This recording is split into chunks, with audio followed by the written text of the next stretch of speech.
The SCoRE and SARA pipeline operations in Nexus 2 can be used to find the functional hip joint centers and the rotation axis of the knee joints.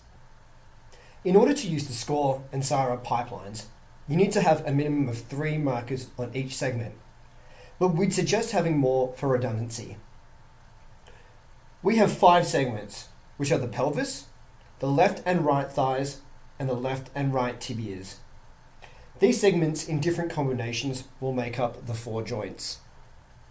Just like plug-in gate and other biomechanical models, in order to use the SCoRE and SARA pipelines, we first need to calibrate it, and then we need to process it.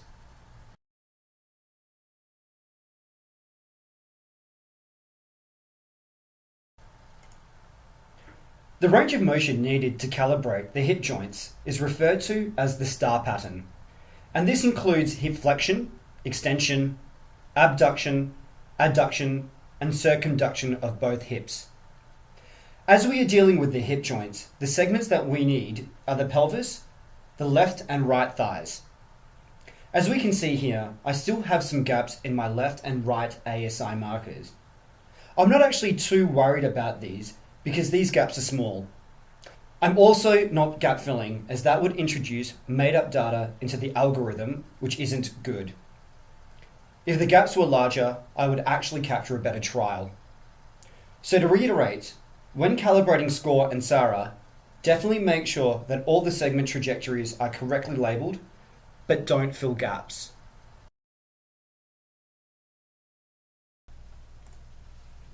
The segments needed to define the axis of rotation of the knee joints are the thighs and tibias of both legs.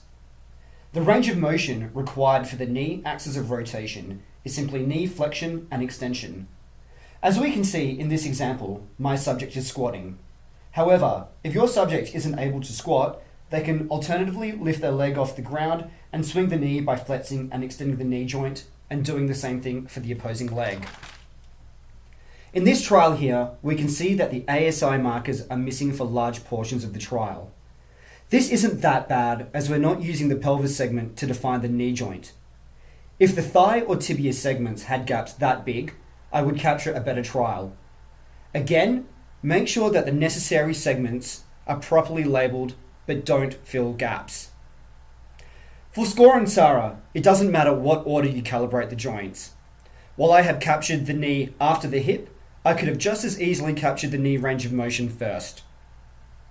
Also in this example, I have captured 2 separate calibration trials, one for the hip and the other for the knee.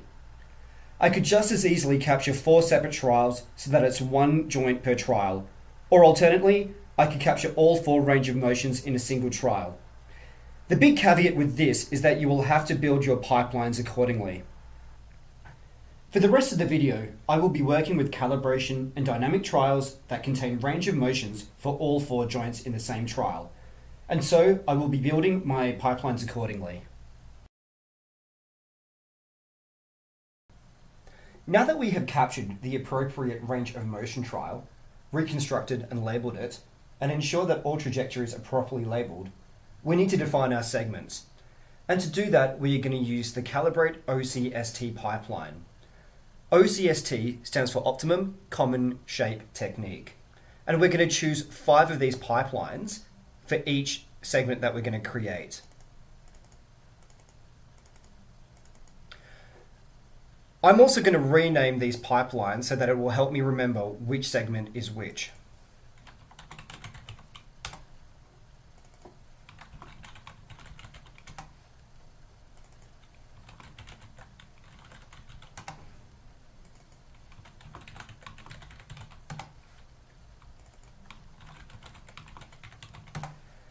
These names that I've written here are purely placeholders.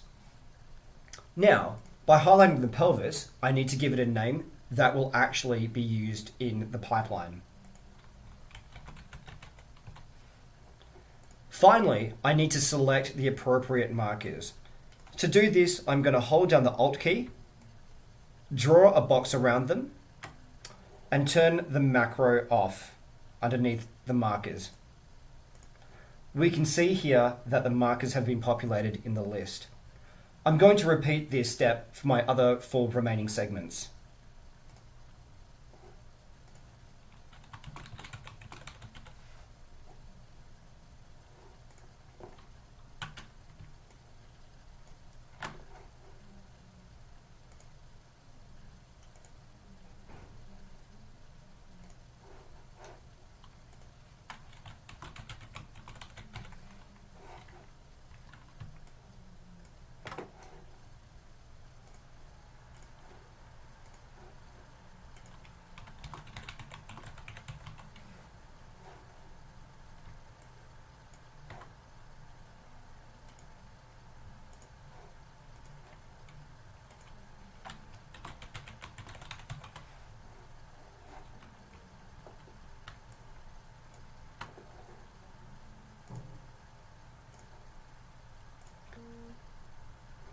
I'm also going to save this pipeline and name it Calibrate SCoRE SARA.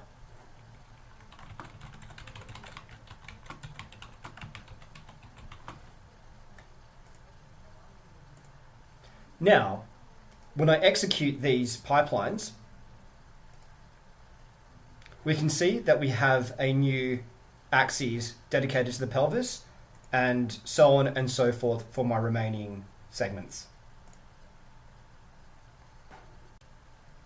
Another property we can alter is the Align button, which positions the coordinate system using the longest distance on the object as X. And we can see that by hovering our mouse over the Align button. So in this example, I'm going to check all of my Align buttons for all of my segments just to show you what happens.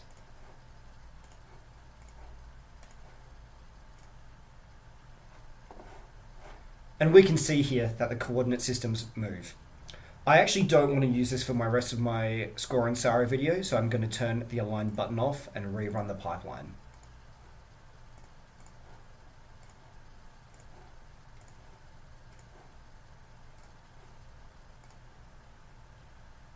And we can see here that the coordinate systems have moved to the center of my objects. Now that we have defined our segments using the Calibrate OCST pipeline operations, we are going to use the Calibrate SCoRE and SARA pipeline operation to define the hip joint centers and the axis of rotation for the knees. In this example, because we have 4 different joints, we're going to be using the Calibrate SCoRE SARA pipeline 4 times. I'm also going to rename these so I can keep a track of which joint is which.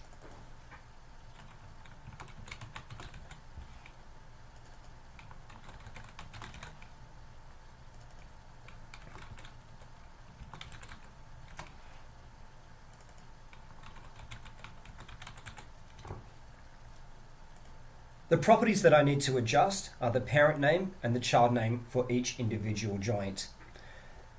As this is the left hip that I'm working on, my parent name is going to be the pelvis, and the child is going to be the left thigh. Now these names that I've written in these boxes have to be the same as the names that I've put into the OCSTs. I'm going to do the same thing for my remaining joints.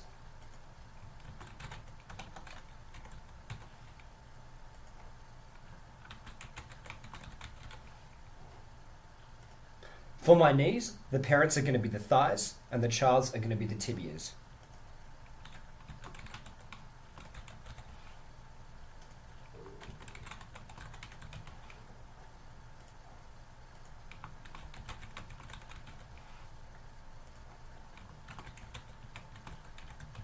Remember to keep the names of the segments consistent with those that you've written in the Calibrate OCST pipeline operations.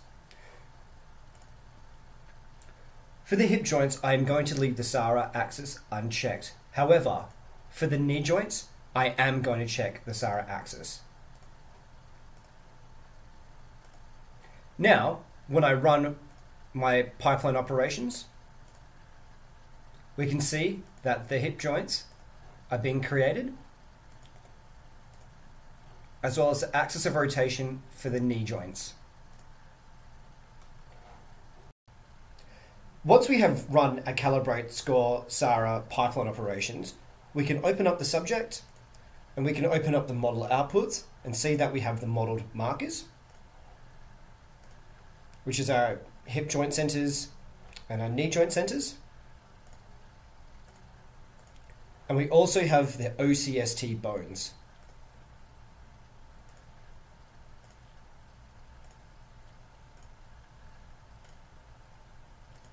And that is how you calibrate the SCoRE SARA pipeline.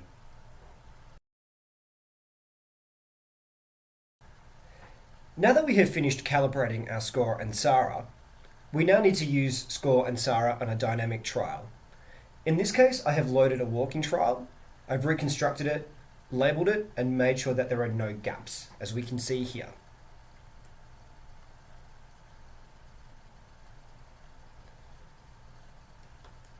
To create the dynamic SCoRE and SARA pipeline, I have created a new pipeline that's empty. I'm going to save it and call it dynamic SCoRE SARA.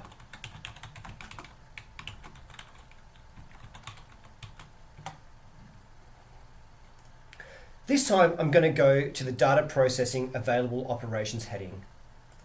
And the two pipeline operations that I need are the process OCST and the process SCoRE and SARA. As we have 5 segments, I'm going to use 5 process OCST pipelines. And like before, I'm going to rename these accordingly to represent each segment.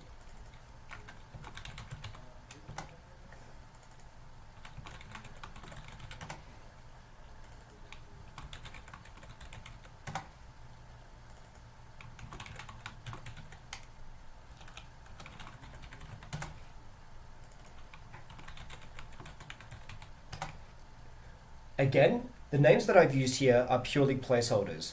The names that actually have meanings are written in the properties.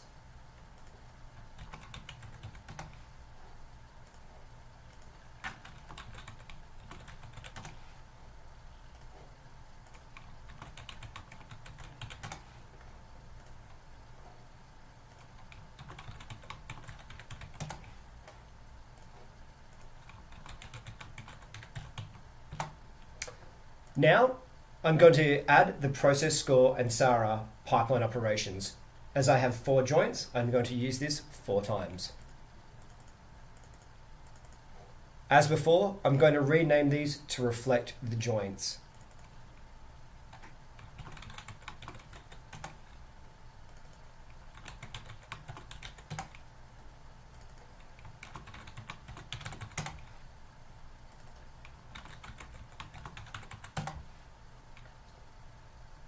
I'm now going to give the parent and child segments their appropriate names. As before, these need to reflect the Calibrate OCST pipeline operations and the names in the process OCST pipeline operations. As I'm dealing with the left hip, this will be the pelvis and the left thigh. With the right hip, the parent will be the pelvis and the child will be the right thigh.